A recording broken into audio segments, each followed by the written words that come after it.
1 கொரிந்தியர் 14வது அதிகாரம் அதனுடைய 2வது வசனத்தை நான் வாசிக்கிறேன்.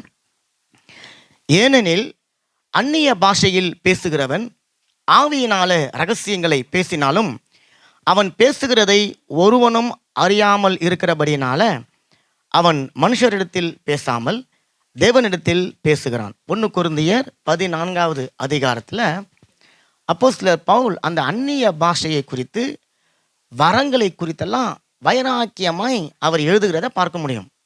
அதை கொரிந்து சபைக்கு அவர் எழுதுகிறார்.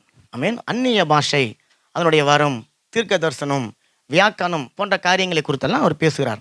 முதல்ல வேதத்தில் அவங்கவுங்களுடைய சொந்த மொழியில் பேசுகிறோம். ஆமென். இப்போ நம்ம தமிழில் பேசுகிறோம், ஃப்ரெஞ்சில் பேசுகிறோம், பிள்ளைகளுக்கு இங்கிலீஷ் தெரியுது. உலகத்தில் நிறைய மொழிகள் இருக்குது. வேதத்தில் பயன்படுத்தக்கூடிய ஒரு சில மொழிகளை குறித்து நம்ம சிம்பிளாக பார்த்துருவோம். அப்போ தான் அந்த மொழிகளுக்கும் நம்ம இன்றைக்கி பார்க்க போகிற ஒரு மொழிக்கும் என்ன வித்தியாசம் அப்படி என்பதை அறிஞ்சு கொள்ள போகிறோம். முதல்ல அந்நிய பாஷை. இந்த வார்த்தையை கேட்டு இருக்கிறீங்களா? அந்நிய பாஷை கேட்டு இருக்கிறீங்க. அந்நிய பாஷை எல்லாரையும் நீங்கள் பேசுகிறீங்க, நான் விசுவாசிக்கிறேன். ஆமென். அந்நிய பாஷை அப்படின்ற அந்த வார்த்தை நம்ம இப்போ வாசித்த 1 கொரிந்தியர் 14:2 அது இருக்கிறது.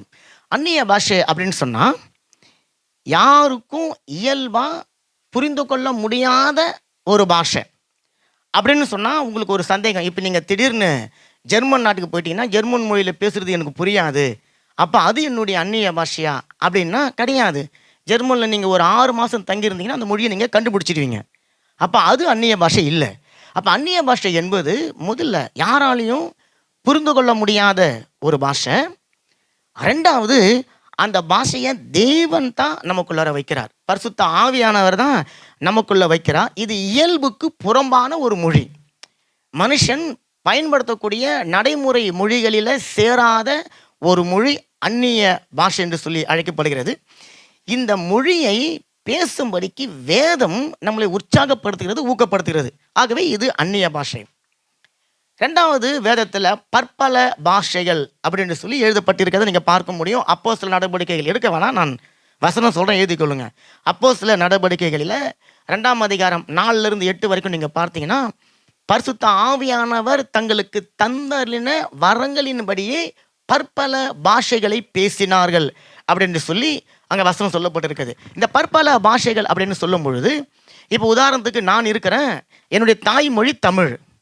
ஆனால் திடீர்னு பரிசுத்த ஆவியானவர் எனக்குள்ளே இறங்கி ஒரு ஜெர்மன் மொழியில் இருக்கிறவங்களுக்கு, ஃப்ரெஞ்சு மொழியில் இருக்கிறவங்களுக்கு, ஒரு ஸ்பானிஷ் மொழி பேசுகிறவங்களுக்கு, சைனீஸ் மொழி பேசுகிறவங்களுக்கு, ஆங்கிலத்தில் பேசுகிறவங்களுக்கு எல்லாம் புரிகிற மாதிரி நான் ஒரு மொழியில் பேசுவேன். மற்றவர்கள் எல்லாருக்கும் அவரவர்களுடைய தாய்மொழியில் புரியும்படிக்கான அந்த கிரியையை பரிசுத்த ஆவியானவர் செய்வார். நான் தமிழில் பேசுவேன் அல்லது நான் இங்கிலீஷில் பேசுவேன். அதை கேட்கிறவர்களுக்கு அவர்களுடைய மொழியில் புரிந்து கொள்ளக்கூடிய அளவில் பரிசுத்த ஆவியானவர் அங்கே ஒரு பாஷைகளை அவர் திரித்து அதை அவர் அனுப்புகிறத நீங்கள் பார்க்க முடியும். இது பற்பல பாஷை. இந்த பற்பல பாஷை சீடர்களால் முதல்ல அப்போஸ்தலர் நடவடிக்கைகள் 2ஆம் அதிகாரத்தில் அவர்கள் அபிஷேகத்தை பெற்றுக்கொண்ட உடனே அவர்கள் மூலமாக செயல்பட்டது. வேதத்தில் பற்பல பாஷைகள் அங்கே தான் முதல்ல பேசப்பட்டது. காரணம், அந்த சீடர்கள் எல்லாருமே கலிலேயர்கள். அங்கே கிட்டத்தட்ட 17 தேசத்துக்காரர்கள் வந்து இருக்கிறாங்க. அவர்கள்லாம் தங்களுடைய சொந்த மொழியில் இவர்கள் பேசுகிறதை கேட்கிறார்கள். கலிலேயர்கள் பேசுகிறத அவங்க கேட்குறாங்க. அப்போ பற்பல பாஷை என்பது வேற, அந்நிய பாஷை என்பது வேற. நீங்கள் அப்படியே புரிந்து கொண்டே வாங்க, அப்போ தான் உங்களுக்கு புரியும். 1 கொரிந்தியர் 13வது அதிகாரம் முதல் வசனத்தை சகோதரர் எடுத்து வாசிக்கிறாங்க பாருங்க. 1 கொரிந்தியர் 13:1 அதில் ஒரு பாஷை சொல்லப்பட்டிருக்கு. அதை பற்றி நான் சொல்கிறேன். நான் மனுஷர் பாஷையையும் தூதர் பாஷையையும் பேசினாலும் போதும். அங்கே சொல்லப்பட்டிருக்கு, நான் மனுஷருடைய பாஷையிலையும் பேசுகிறேன், தூதர்களுடைய பாஷையிலும் நான் பேசுகிறேன். அப்போ மனுஷருடைய பாஷைன்னு சொன்னால் உங்களுக்கு புரியுது. எதுங்க மனுஷனுடைய பாஷை? நம்ம தாய்மொழி மனுஷனுடைய பாஷை. இங்கே தூதர்களுடைய பாஷை அப்படின்னு ஒன்று சொல்லப்பட்டிருக்கு. தூதர்களுடைய பாஷை நம்ம யாருன்னா கேட்டு இருக்கிறோமா? ஆனால் யார் கேட்டிருக்கிறா வேதத்தில்? மரியாள் கேட்டிருக்கிறாங்க, கிதியோன் கேட்டிருக்கிறாரு, மனோவா, நிறைய பேர் கேட்டிருக்கிறாங்க. தூதர்கள் எந்த மொழியில் பேசுனாங்கன்னு சொல்லி நமக்கு தெரியாது. ஆனால் நம்மை போல சாதாரண மனுஷர்கள் அதை கேட்டிருக்கிறாங்க. புதிய ஏற்பாட்டில் அப்போஸ்தலர் பவுல் அதை கேட்டிருக்கிறார். இன்னும் நம்ம சகரியா அதை கேட்டு இருக்கிறார், மரியாள் கேட்டு இருக்கிறாங்க, நிறைய யாருங்க கொர்நேலி, நிறைய பேர், பேதுரு கேட்டிருக்கிறார். இப்போ இது என்ன பாஷை தெரியாது, ஆனால் இது அந்நிய பாஷை இல்லை, இது பற்பல பாஷையும் இல்லை, இது தூதர்களுடைய பாஷை. இப்போ அந்த பாஷையை நீங்களும் நானும் கற்றுக்கணும்னு சொன்னால் நம்ம என்ன பண்ணணும்? ஆமாம், நம்ம இங்கேருந்து பேக் பண்ணி பரலோகம் போனால் தான் அந்த தூதர்கள் பேசுகிற மொழியை கேட்க முடியும். இல்லைன்னு சொன்னால் தூதர்கள் மொழி நமக்கு தெரியாது. இப்போ இதெல்லாம் உங்களுக்கு ஒரு இன்ஃபர்மேஷனாக கொடுக்குறேன், இதெல்லாம் நீங்கள் ரொம்ப மனப்பாடம் பண்ணணும்னு அவசியம் இல்லை, ஒரு இன்ஃபர்மேஷன். அடுத்தது 1 கொரிந்தியர் 12:10. ம் ம் ம் ம் ம் ம் போதும். இங்கே வேற ஒருவனுக்கு பற்பல பாஷைகளை பேசுகிற வரத்தை ஆவியானவர் கொடுக்கிறார். இதுக்கு பேர் வரம். இப்போ நான் ஒரு இந்தியனாக இருக்கிறேன், எனக்கு தமிழ் பேச தெரியும் நல்லா. நான் திடீர்னு ஜப்பானுக்கு போனேனாக்கா நான் ஜப்பான் மொழியில் பேசுவேன், அமெரிக்காவுக்கு போனால் இங்கிலீஷில் பேசுவேன், இலங்கைக்கு போனால் அந்த அந்த சிங்கள மொழியில் பேசுவேன். ஆனால் எனக்கு அந்த மொழி தெரியணுன்ற அவசியம் இல்லை. ஆவியானவர் என்னை அந்த இடத்துல அந்த மொழியை பேசும்படிக்கு எனக்குள்ளே அவர் வந்து என்னுடைய நாவை பயன்படுத்தி விடுவார். ஆனால் எனக்கு அந்த மொழி தெரியாது, அந்த மொழி நான் பேசுனதும் கிடையாது. ஆனால் பரிசுத்த ஆவியானவர் அதை எனக்குள்ள ஒரு வரமாக கொடுத்து பக்தி விருத்திக்கு ஏதுவாக அந்த மொழியை பேச வைக்கிறார். இப்போ இது அந்நிய பாஷை கிடையாது, இது பற்பல பாஷைகள் பேசக்கூடிய, அந்த முன்னாடி பார்த்தீங்களா தேவ தூதர்கள் பேசுகிற மொழியும் கிடையாது. இது பற்பல பாஷைகளில் ஜனங்கள் புரிந்து கொள்ளக்கூடிய அந்த மொழியும் கிடையாது.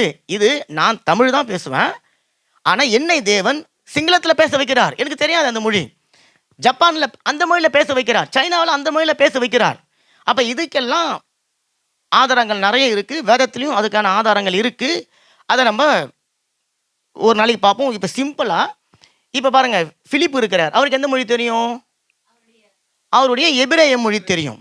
ஆனால் அவர் அந்த மந்திரி கிட்ட போய் கந்தேகா அந்த போய் பேசுகிறார், எத்தியோப்பியா தேசத்து ஆளுகிட்ட பேசுகிறார். எப்படி பேசியிருப்பார்? எத்தியோப்பியா மொழியில் பேசணும்.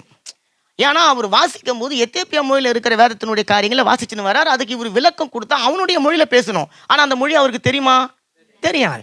அப்போ தேவன் ஒரு சூழ்நிலைக்கு ஒரு மனுஷனை ஏவுகிறார், அப்போ அந்த மனுஷன் போய் அங்கே அவர் பேசுகிறவராக அது இருக்கிறார். ஆமீன். அப்போ இந்த பாஷை அதுக்கு என்ன சொல்கிறாங்க? வேறுபட்ட வகையான பாஷை அப்படின்னு சொல்லிட்டு இங்கிலீஷில் டிவைஸ் கைண்ட் ஆஃப் டங்க். தேவன் நம்முடைய வாயை பயன்படுத்தி அவர் நம்மை பற்பல பாஷைகளை பேச வைக்கிறார். முன்னாடி பார்த்தோம், சீடர்கள் அவங்க மொழியில் பேசுனாங்க, பற்பல பாஷைக்காரர்கள் புரிந்து கொண்டாங்க. ஆமாம். ஆனால் இங்கே இவர் பற்பல மொழிகளில் பேசும்படிக்கு ஆவியானவர் உதவி செய்கிறார். இன்னும் ஒரு மொழி இருக்குது, பார்ப்போம். மார்க் 16வது அதிகாரம், கடைசி அதிகாரம், 17வது வசனம். விசுவாசிக்கிறவர்களால் நடக்கும் அடையாளம் ஆவன, என் நாமத்தினாலே பிசாசுகளை துரத்துவார்கள், நவமான பாஷைகளை பேசுவார்கள். இங்க பயன்படுத்துகிற வார்த்தை நவமான பாஷைகள் அப்படின்னு சொல்லி போடப்பட்டிருக்கு. இப்போ இந்த நவமான அப்படின்னு சொன்னாலே அது என்ன அர்த்தம் உங்களுக்கு? தூய தமிழ்ல நவமான, புதிய புதிய, வேற வழியில் சொல்ல போனீங்கன்னா நவம் அப்படின்னு சொன்னாலே அது வந்து இசை கூடிய சம்பந்தப்பட்ட ஒரு வார்த்தை. இப்போ நார்மலாக நம்ம தமிழுக்கு இசை வடிவம் இருக்குன்னு சொல்லுவாங்க, தமிழ் மொழி இசை மொழின்னு சொல்லுவோம் இல்லைங்களா? அதே போல் ஆவியானவர் இந்த மொழியை இசையோடு கூட சேர்ந்து பேசக்கூடிய ஒரு மொழி.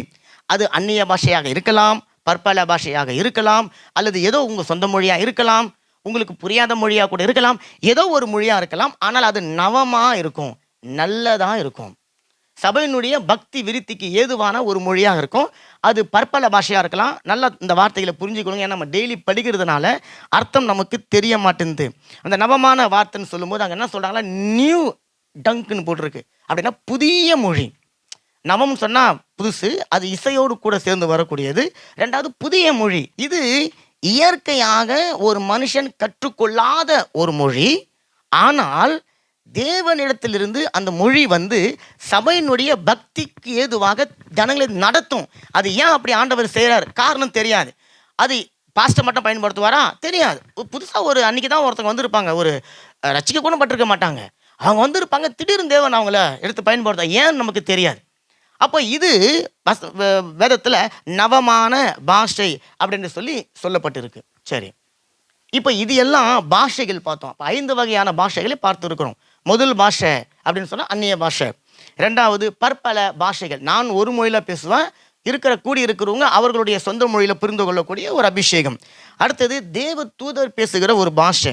அடுத்தது வேறுபட்ட வகையான பாஷை. நான் கூடியிருக்கிற ஜனங்களுக்கு ஏற்றாற் போல அவர்களுடைய மொழியில் நான் பேசக்கூடிய ஒரு அபிஷேகம். கடைசியாக நவமான பாஷைகள் அப்படின்னு சொல்லி நம்ம பார்த்தோம். 5 வகையான பாஷைகள் இருக்குது.